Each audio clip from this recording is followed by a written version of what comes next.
राष्ट्रपति पुतिन के आगमन को लेकर भारत में तैयारियां अंतिम दौर में हैं। पुतिन के भारत दौरे को लेकर नाटो देश टेंशन में नजर आ रहा है। सबकी निगाहें अब पुतिन के भारत दौरे पर टिकी है।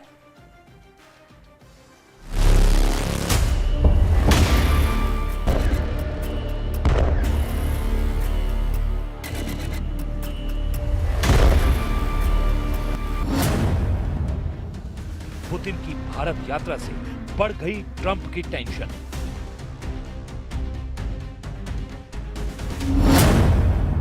पुतिन की भारत यात्रा से नेटो में खलबली।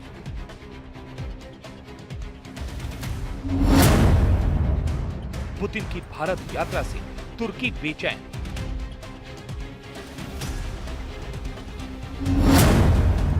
रूस बोला मोदी सबसे महान पार्टनर।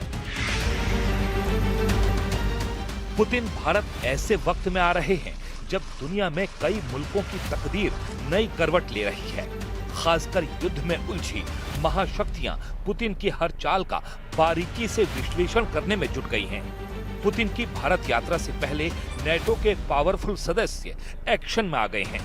पुतिन के खिलाफ जबरदस्त मोर्चाबंदी की पूरी डिटेल जानने से पहले वॉर जोन से आया बहुत बड़ा अपडेट जान लीजिए, क्योंकि यूक्रेन और रूस ने पूरी ताकत से एक दूसरे को दहलाना शुरू कर दिया है। पुतिन की भारत यात्रा पर नेटो देशों का पूरा फोकस है। भारत में जर्मनी के राजदूत ने कहा है कि युद्ध के समय पुतिन के किसी भी कदम को नजरअंदाज नहीं किया जा सकता। We will follow that visit, of course, closely. It is clear that India has different relation with Russia than European partners have. I keep saying that if you deal with Russia, every country has their own relationship, but we should not forget that Russia is leading a war that Russia has started. I know that India has been, the Prime Minister himself has been on the record saying that, this is not an era of war. This war will not be won on the battlefield. He has said that, so I trust that he will also mention that. NATO देशों की tension रूस और भारत के बीच संभावित हथियारों की deal है, क्योंकि इससे रूस को बड़ी राहत मिल सकती है।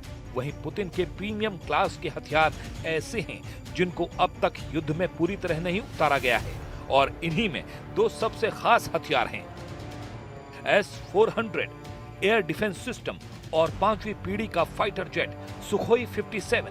ये दोनों हथियार इस वक्त भारत की मिलिट्री ताकत बढ़ाने के लिए तैयार हैं। दोनों ही रूस के सबसे नए और सबसे आधुनिक हथियारों में गिने जाते हैं।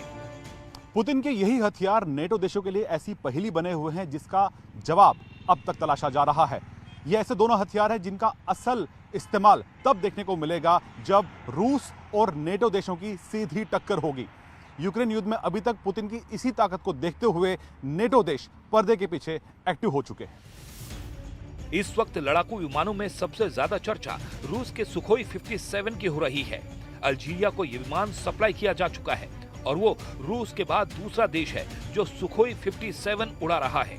सवाल है कि क्या भारत भी सुखोई 57 खरीदेगा, क्योंकि रूस की तरफ से इसे लेकर बहुत बड़ा ऑफर भारत को दिया जा चुका है। पुतिन के प्रेस सचिव दिमित्री पेस्कोव के मुताबिक भारत रूस के रिश्ते हथियारों की डील से बहुत बड़े हैं। Russia and Indian relationship is not just a standard set of diplomatic protocols and trade agreements. It's more of that. It's much more important. Our bilateral relationship rests on a deep historic background of mutual understanding, of partnership, and a mutual vision of global affairs and system of global affairs based on international law, on rule of law, and ability of taking into account each other's interests. This is a very, very important characteristic of our joint vision of the global affairs. रूस के जंगी जहाजों में जिसका डंका पूरी दुनिया में बजता है वो है सुखोई 57 जेट। सुखोई 57 एक 5वीं पीढ़ी का स्टेल्थ फाइटर जेट है जो रेडार की पकड़ में नहीं आता। रेडार सिग्नेचर कम करने के लिए इसके एयरफ्रेम को अलग तरह से डिजाइन किया गया है। इसमें रेडार तरंगों के लिए खास कोटिंग है और इसके इंजन नोजल्स भी अलग तरह से डिजाइन किए गए हैं। इसका थ्रस्ट वेक्टर कंट्रोल इसे तीखे बोल लेने की खूबी देता है। ये खासियत भारत के सुखोई 30 विमान में भी है और यही रूस के फाइटर जेट को और फुर्तीला बना देती है। इसमें सुपर क्रूज की खासियत है, यानी बिना आफ्टर बर्न के ये सुपरसोनिक रफ्तार पर उड़ सकता है। ये समझिए कि एक्सेलरेटर का ज्यादा इस्तेमाल किए बिना ये तेज रफ्तार बनाए रखता है। पुतिन का बाहुबली कहा जाने वाला हथियार का ट्रेलर ऑपरेशन सिंदूर में देखा जा चुका है। S-400 की रेडार कवरेज ने पाकिस्तान को पस्त कर दिया था। S-400 का रेडार 450 किलोमीटर की रेंज तक दुश्मन के जहाज को ट्रैक कर सकता है। इस सिस्टम में 4 अलग अलग रेंज की मिसाइलों को दागा जा सकता है, जिनकी रेंज 40 किलोमीटर, 120 किलोमीटर, 250 किलोमीटर और 380 किलोमीटर होती है। ऑपरेशन सिंदूर में सबने देखा कि पाकिस्तान के विमान जब उसके ही एयर स्पेस में थे तब भारत उनको आराम से ट्रैक कर पा रहा था। भारतीय सेना का दावा है कि आदमपुर में तैनात S-400 के जरिए एक पाकिस्तानी टोही विमान को 314 किलोमीटर दूर पाकिस्तान की सरहद के अंदर ही मार गिराया गया था। हथियारों से अलग जब भी प्रधानमंत्री नरेंद्र मोदी और पुतिन मिले हैं, नई मिसाल बनी है। रूस और भारत के रिश्तों का नया मुकाम दोनों लीडरों ने दिया है। We're proud to have been shoulder to shoulder next to our Indian friends during their historic growth in the most important moments of their history. And at the same time, we are very grateful to India for a very friendly stand nowadays. A very friendly stand towards our country and towards our interaction on in bilateral and global affairs. Putin Delhi से Trump को message दे सकते हैं। Putin यूरोपीय देशों को दिल्ली से अपने अगले कदम पर सिग्नल दे सकते हैं। वहीं प्रधानमंत्री नरेंद्र मोदी पुतिन के ग्रैंड वेलकम के साथ भारत रूस का 23वां सालाना शिखर सम्मेलन भव्य और यादगार बनाने जा रहे हैं। दिल्ली इस समय एक हाई सिक्योरिटी ऑपरेशन के बीच खड़ी है। पुतिन का पूरा मूवमेंट सीक्रेट रखा गया है। रूट सीक्रेट है और सीसीटीवी से लेकर ट्रैफिक डायवर्जन तक हर परत को कई बार टेस्ट किया जा रहा है ताकि ये दौरा किसी भी चूक के बिना पूरा हो जाए।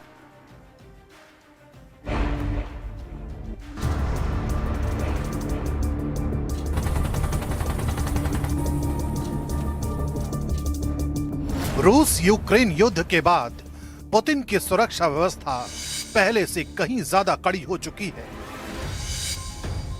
यही वजह है कि उनकी टीम कोई जोखिम नहीं लेती। भारत दौरे से पहले ही रूसी सुरक्षा यूनिट दिल्ली पहुंच चुकी है और एसपीजी के साथ मिलकर पूरे सुरक्षा ढांचे की जांच कर रही है। एयरपोर्ट से लेकर राष्ट्रपति भवन तक सभी संभावित रूट्स का मैप तैयार किया गया है। हर सड़क, हर मोड़ और हर सेकंड की मूवमेंट को पहले ही प्रैक्टिस में उतारा जा रहा है। फिलहाल एयरपोर्ट से लेकर पुतिन के ठहरने की जगह और कार्यक्रमों तक हर लोकेशन पर मॉक ड्रिल लगातार चल रही है।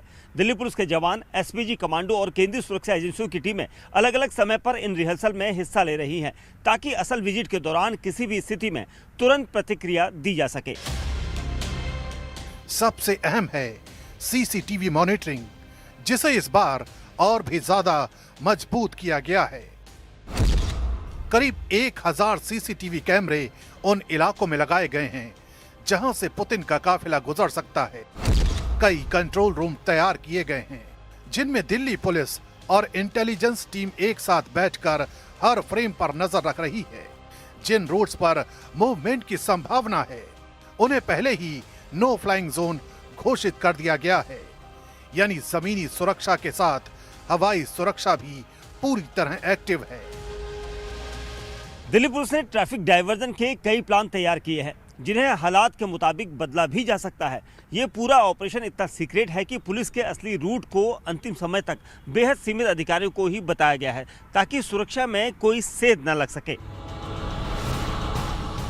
दरअसल पुतिन दुनिया के सबसे हाई वैल्यू नेताओं में गिने जाते हैं।